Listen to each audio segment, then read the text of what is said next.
Hello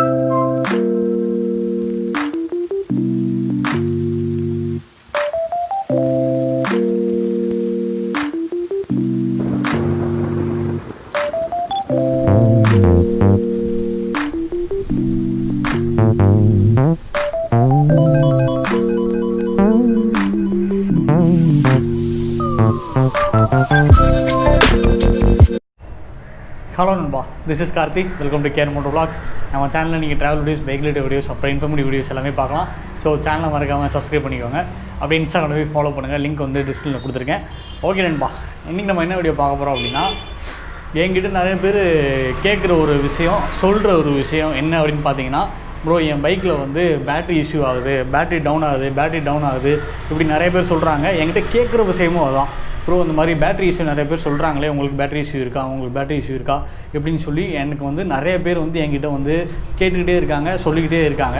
so இதுக்கெல்லாம் வந்து solution என்ன அப்படின்னு சொல்லி நம்ம வந்து இன்றைக்கி வந்து பார்த்துடலாம். இந்த ப்ராப்ளம் ஆகிறதுக்கு நீங்கள் என்ன மிஸ்டேக் பண்ணுறீங்க அதையும் நம்ம வந்து இன்றைக்கி இந்த வீடியோவில் வந்து பார்த்துடலாம். ஓகே நண்பா, இப்போது வந்து என்னோடய பைக்கில் வந்து ஃபஸ்ட்டு வந்து நான் இதை வந்து சொல்லிடுறேன். என்னோடய பைக்கில் வந்து பேட்ரி இஷ்யூ வந்துச்சா அப்படின்னு கேட்டிங்கன்னா, ஆமாம் வந்துச்சு.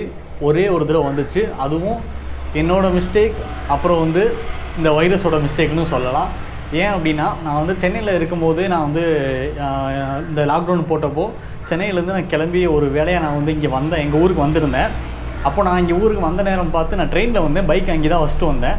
அப்போ அந்த நேரம் பார்த்து கரெக்டாக லாக்டவுன் போட்டாங்க. அதனால் ஒரு கிட்டத்தட்ட ஒரு 2-3 மந்த்ஸ் வந்து என்னால் வந்து பைக் வந்து எடுக்க முடியல. ஆமாம், 2-3 மந்த்ஸ் இருக்கும்னு நினைக்கிறேன்.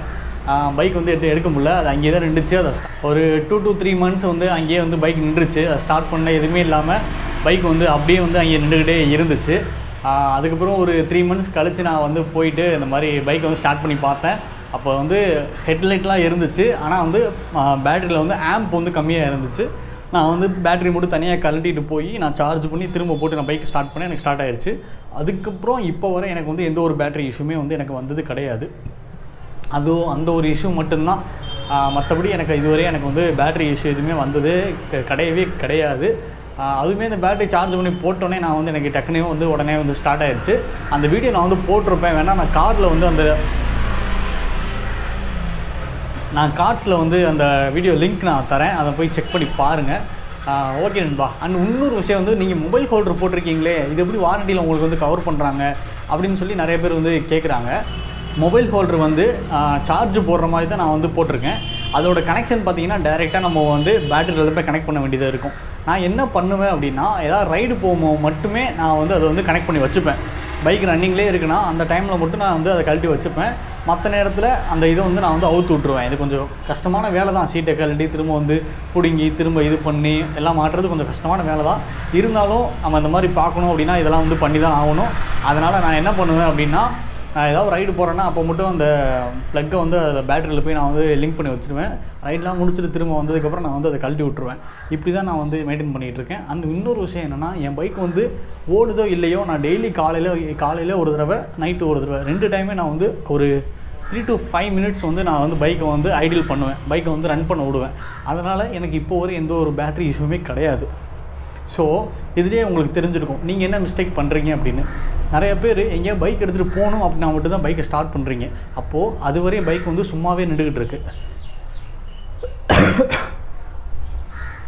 அந்த மாதிரி பைக் வந்து சும்மாவே நின்றுக்கிட்டு இருக்கும்போது அது பேட்டரி வந்து ட்ரெயின் ஆக தான் செய்யும். ஏன்னா பைக்கு சென்சார்டு பைக் வர அப்போ கொஞ்சம் கொஞ்சமாக பேட்டரி ட்ரெயின் ஆகும். அதனால் நீங்கள் என்ன பண்ணுறீங்க அப்படின்னா, டெய்லி மார்னிங் வந்து இல்லை மார்னிங்கோ நைட்டோ உங்களுக்கு எப்போ டைம் கிடைக்குதோ, டெய்லி உங்களுக்கு எப்போ டைம் கிடைக்குதோ அப்போல்லாம் வந்து பைக்கை வந்து ரன் பண்ணி ஐடில் பண்ண விடுங்க. அந்த மாதிரி நீங்கள் ஐடில் பண்ண விட்டு நீங்கள் வந்து பைக்கை கரெக்டாக மெயின்டைன் பண்ணிங்கன்னா உங்களுக்கு பேட்டரி இஷ்யூவில் வந்து எந்த ஒரு ப்ராப்ளமே வராது. அண்ட் ஒன் மோர் திங் என்னென்னா, இன்னும் நிறைய பேர் வந்து பண்ணுற மிஸ்டேக் என்னென்னா, இப்போ எங்கேயாவது ரைடு போயிட்டு வரீங்க, இன்ஜின் வந்து ஹீட் ஆகி ரேடியேட்டர் ஆன் ஆக ஆரம்பிச்சிருச்சுன்னா நீங்கள் வந்து ஸ்டாப் பண்ணிட்டீங்க அப்படின்னா அப்படியே கீ ஆஃப் பண்ணிட்டு நீங்கள் பாட்டுக்கு போயிடுறீங்க. அப்போ என்ன ஆகும், ரேடியேட்டர் வந்து ரன் ஆகிட்டே இருக்கும். அந்த ரன் ஆகிற பவர் எல்லாமே பேட்டரியில் தான் எடுக்கும். அப்போது அதுவும் ஒரு ரீசன் பேட்டரி ட்ரெயின் ஆகிறதுக்கு.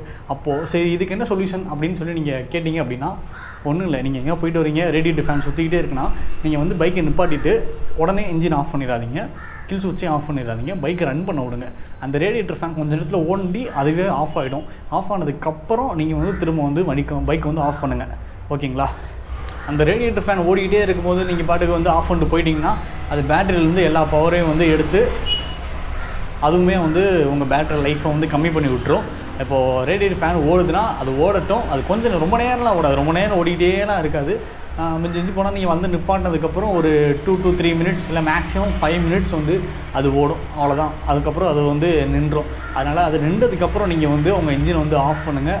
அது வரைய பைக் வந்து ஐடியல் ரன்னிங்லேயே வந்து இருக்கட்டும். இந்த ஒரு தப்பை வந்து பண்ணாதீங்க. அப்புறம் இன்னொரு விஷயம் சொல்லணும் அப்படின்னா, நிறைய பேர் என்ன பண்ணுறீங்க, கீயை ஆன் பண்ணி வச்சுட்டு நீங்கள் பாட்டுக்கு வந்து போயிடுறீங்க. நான்லாம் வந்து 2-3 இடத்துல வந்து அந்த மாதிரி பார்த்துருக்கேன். பைக்கோட கீ ஆன்லேயே வந்து இருக்குது, அவங்க பாட்டுக்கு வேறு எங்கேயும் போயிட்டு ஏதோ ஒன்று பேசிக்கிட்டு இருக்காங்க. போயிட்டுனா எப்படி சொல்கிற, பைக்லேயே உட்காந்துருக்காங்க, கீ ஆன் பண்ணி வச்சுட்டு அவங்க பாட்டுக்கு வந்து ஏதோ ஒன்று பேசிக்கிட்டு வச்சுக்கிட்டு இந்த மாதிரி ஒரு மாதிரி அதை மறந்துட்டு மெய் மறந்து பேசுகிறதுன்னு சொல்லுவாங்கள்ல, அந்த மாதிரி இந்த மாதிரி கீ ஆன் பண்ணதே மறந்துட்டு பேசுகிறவங்களாம் நான் நிறைய இடத்துல வந்து பார்த்துருக்கேன். அந்த மாதிரி நீங்கள் வந்து ஒவ்வொரு தடவை நீங்கள் வந்து ரொம்ப நேரம் பண்ணிக்கிட்டே இருக்கும்போது அப்போயும் உங்களுக்கு வந்து பேட்டரி டவுன் ஆகிறதுக்கெலாம் வந்து சான்சஸ் இருக்குது. இப்போ நம்ம பைக் வந்து சென்சார்டு பைக்னால நம்ம பைக்கில் கிக்கர் வேறு கிடையாது. அப்போ நமக்கு வந்து நம்மளோட ஒன்லி ஹோப் பார்த்திங்கன்னா நமக்கு வந்து அந்த செல்ஃபு தான். அப்போது செல்ஃப் ஸ்டார்ட்டுக்கு முக்கியமான விஷயம் வந்து அந்த பேட்டரி தான், அந்த பேட்டரியோட பவர் தான். இப்போது நமக்கு வந்து பேட்டரி ஸ்டார்ட் ஆகுதுன்னா அந்த பேட்டரியோட ஆம்ப் எல்லாமே வந்து கரெக்டாக இருக்கணும். ஆம்ப் கரெக்டாக இருந்தால் தான் நமக்கு வந்து பைக் வந்து இன்ஜின் வந்து ஸ்டார்ட் ஆகும், இல்லாட்டினா வந்து எதுவுமே ஸ்டார்ட் ஆகாது. அப்போது நீங்கள் பேட்டரியை வந்து ரொம்ப கேர்ஃபுல்லாக வந்து நீங்கள் வந்து பார்த்துக்கணும்.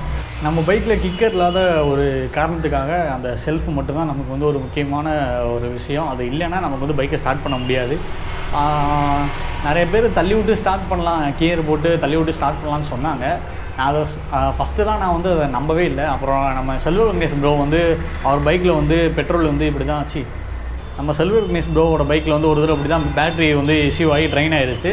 அவர் வந்து இப்படி தான் செகண்ட் கியர் தேர்ட் கியர் என்னமோ போட்டு அவர் கிளச்சை விட்டு வந்து ரொம்ப நேரம் ஸ்பீடாக தள்ளி கொண்டு போய் ஸ்டார்ட் பண்ணியிருக்காரு. பைக் வந்து ஸ்டார்ட் ஆகிருக்கு. அதனால் அதையே வந்து ஃபாலோ பண்ணிக்கலாம் நான் சொல்லலை.